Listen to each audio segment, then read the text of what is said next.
Okay, Frank got him a set of these magnetic trailer lights. So I told him to get me a set too at Harbor Freight. $27 with tax. It was including tax. They were on sale with a coupon.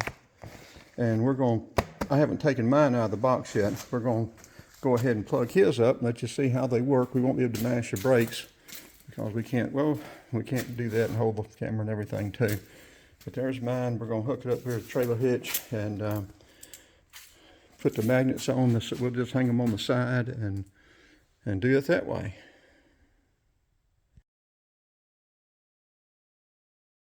Okay, this a little bit shy. You got 8 feet of wire between these two. Normally that would be enough, but I've got it on the outside bumpers of the van. I was going to hook it onto the sides, but it locks about 6 inches. So I may extend mine about 6 inches so I can mount it on the side, or either maybe up top on those. That would be short enough. It would be long enough. I could mount it up there on those ladder racks.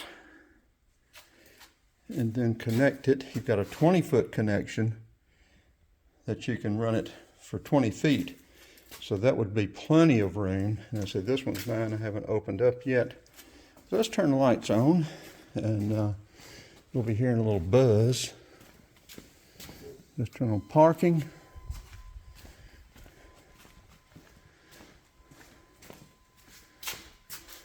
Extra bright light, that's nice. That will be good.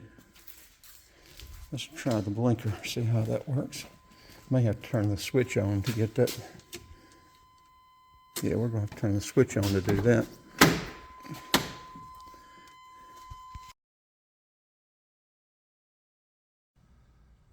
Yeah, I like them up there better. I use these as running lights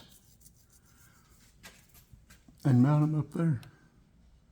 I'll zip tie them, make sure they don't come off the magnets. Magnets feel good and strong, but I'll still zip tie them, make sure they don't come off with the wind blowing on them. But yeah, I like that. Then got plenty of wire. We'll be able to hide it. Come down and connect it down there with the trailer hitch. Okay, we're going to add a couple of still photos, some of our crazy photos, and get this uploaded.